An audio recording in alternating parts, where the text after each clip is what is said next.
안녕하세요. 반갑습니다. 타점을 읽어준 남자 타익남 시문입니다. 블랙록이 다가온다. 매번 하는 블랙록 지겹다 하시는 분들 이제는 아닙니다. 왜? 리플이 은행업에 진출함으로 인해서 블랙록이 손을 잡을 수밖에 없는 단 한 가지 이유가 있습니다. 그 이유 무엇이고 XRP 가격에는 과연 어떤 영향을 미칠 것인지 그런 부분에 대해서 오늘 여러분들과 자세하게 이야기를 시작해 보도록 하겠습니다.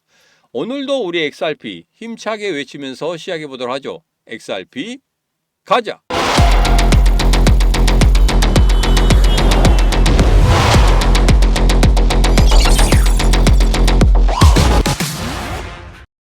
자, 블랙록이 다가온다. 이렇게 제가 제목을 달았습니다. 그런데 매번 무슨 일이 있을 때마다 블랙록 이야기를 하는데 이것도 어그로 끄는 거 아니냐 이렇게 말씀하시는 분들이 있을 것 같아서 이번에는 그게 전혀 아니라는 말씀을 먼저 드리고 시작하도록 하겠습니다. 자, 첫 번째로 리플의 은행업 진출, 블랙록의 입장에서는 이제 사용해도 되는 인프라가 하나 생긴 겁니다. 바로 이게 정말 중요합니다.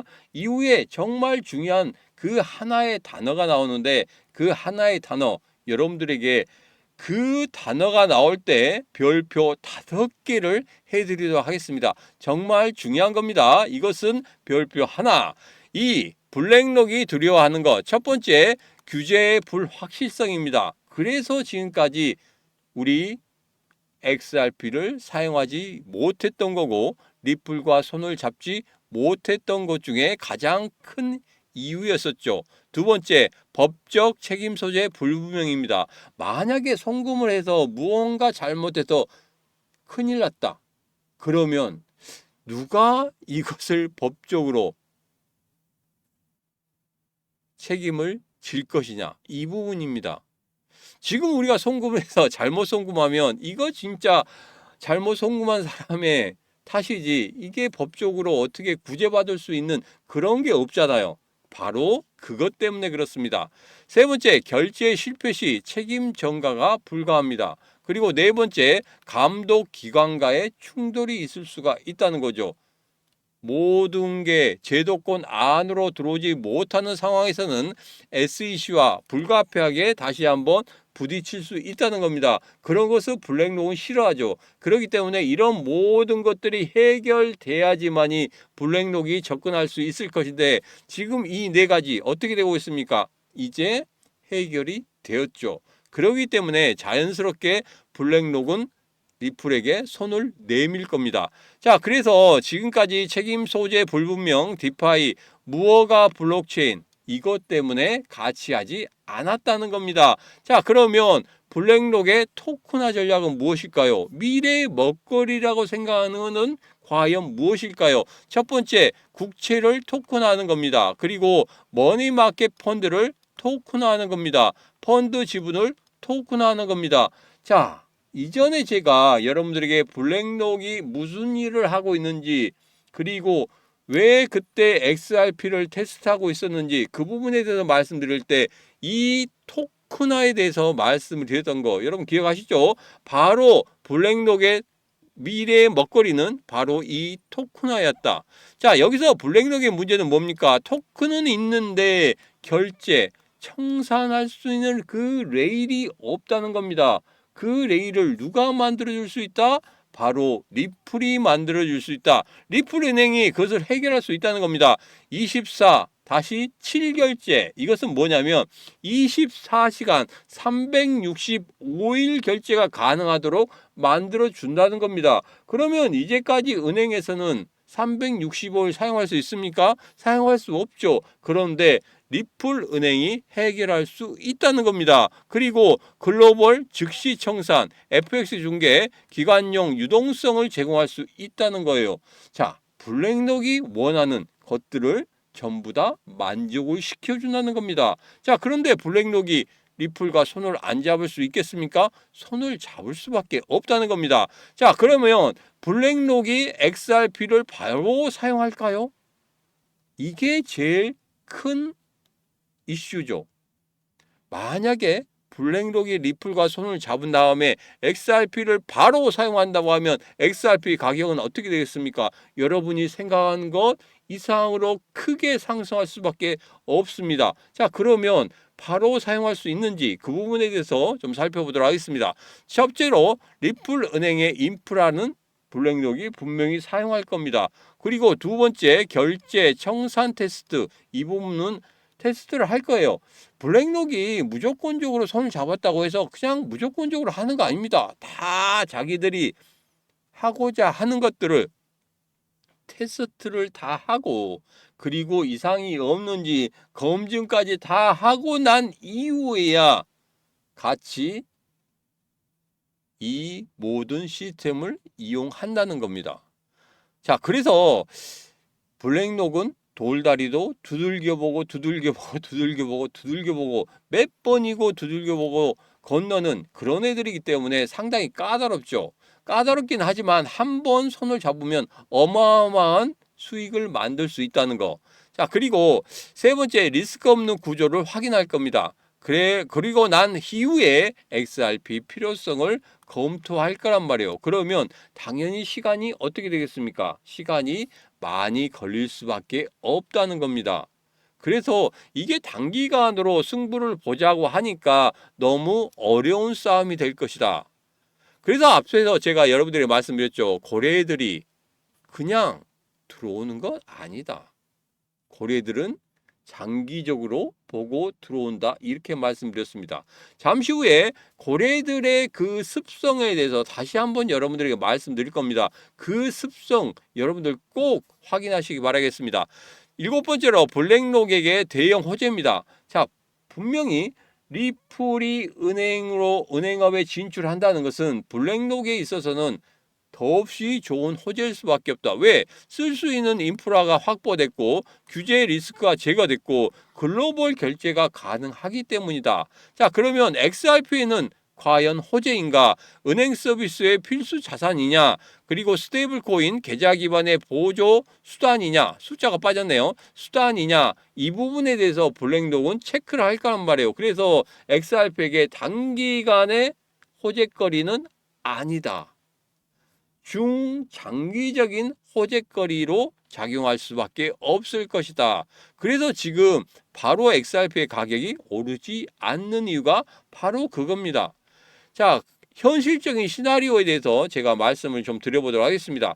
이게 그냥 허황되게 은행업에 진출했기 때문에 그대로 올라갈 거야 이런 이야기가 아니라 현실적으로 한번 자세히 한번 살펴보도록 하겠습니다. 첫 번째로 블랙록은 리플 은행의 인프라를 사용할 겁니다. 결제는 법정화폐 RLUSD 일부 XRP를 사용한다.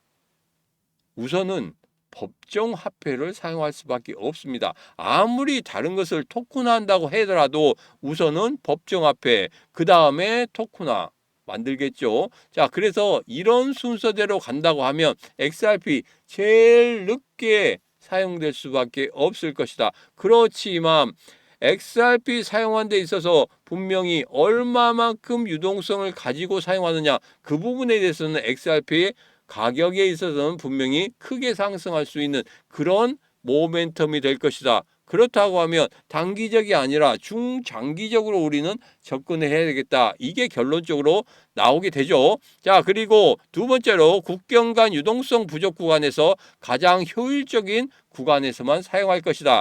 그리고 거래 규모가 커지면 유동성 수요 자연스럽게 증가가 될 것이다. 그렇게 된다고 하면 XRP 당연히 크게 오를 것이다. 결론입니다. 첫 번째, 은행 인가는 사용 가능이지 지금 당장 수요 증가는 아니죠. 그래서 은행업에 진출한 건 맞습니다. 이제는 은행업에 대해서 어떤 가이드와 아웃라인을 만들어 놔야 되겠죠. 만들어 놓고 그거 가지고 뭘 해야 됩니까? 이제 시작을 해야 됩니다. 시간이 걸리겠죠. 시간이 걸립니다. 그렇기 때문에 지금 당장 이게 상승할 수 있는 그런 구조는 아니다. 왜? 잠시 후에 말씀드린 고래들의 습성, 그 부분에 답이 있습니다. 두 번째, 블랙록은 정말 신중한 결정을 한다. 실험을 하고 검증을 하고 확대를 합니다.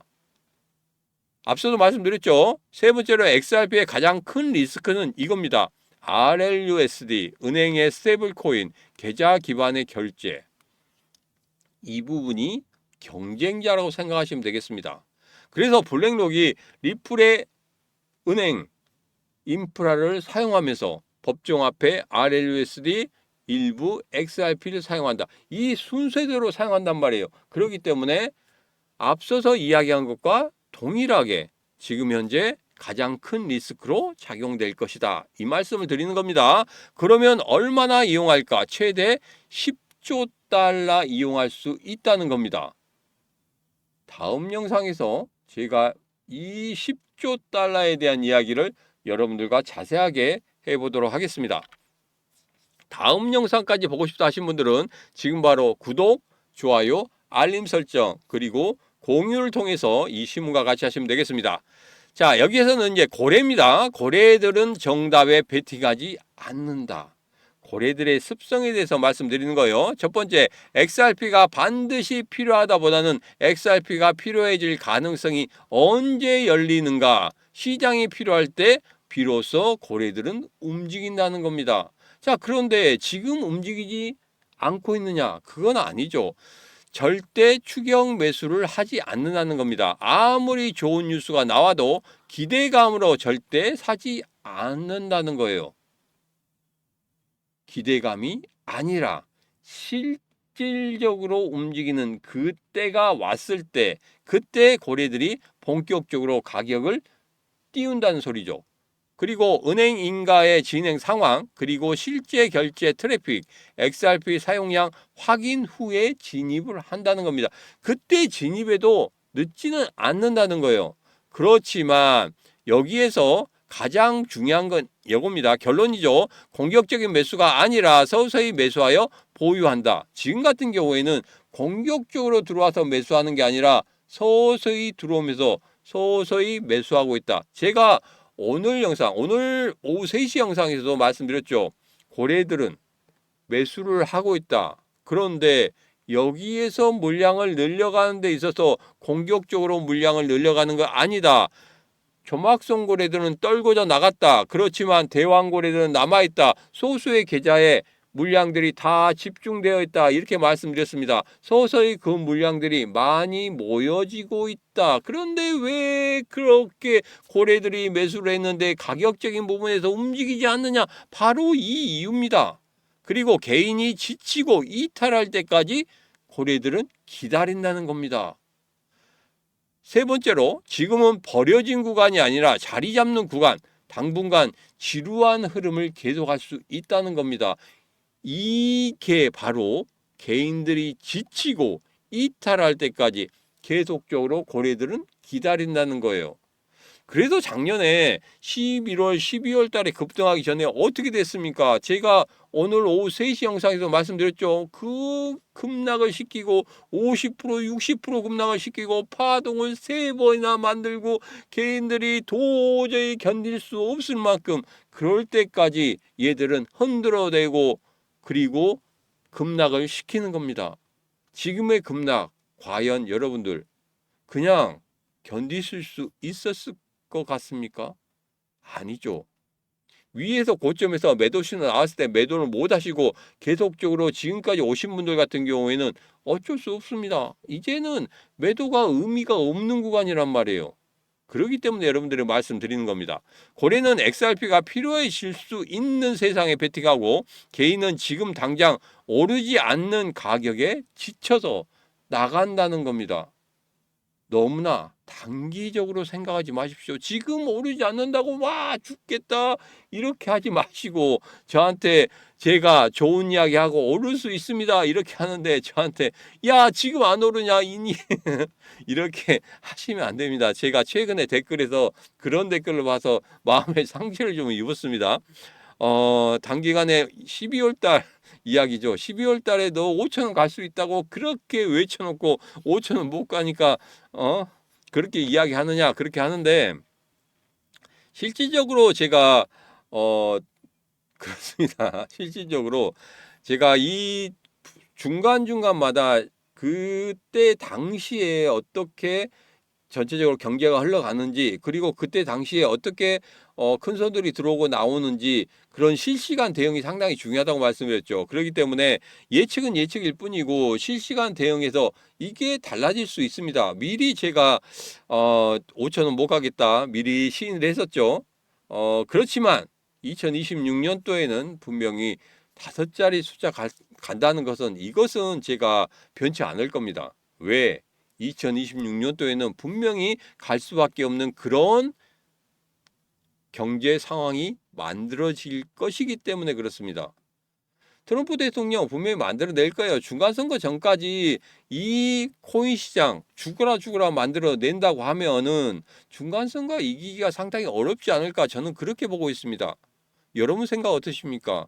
중간선거 전까지 올려놓을까요? 아니면 안 올려놓을까요?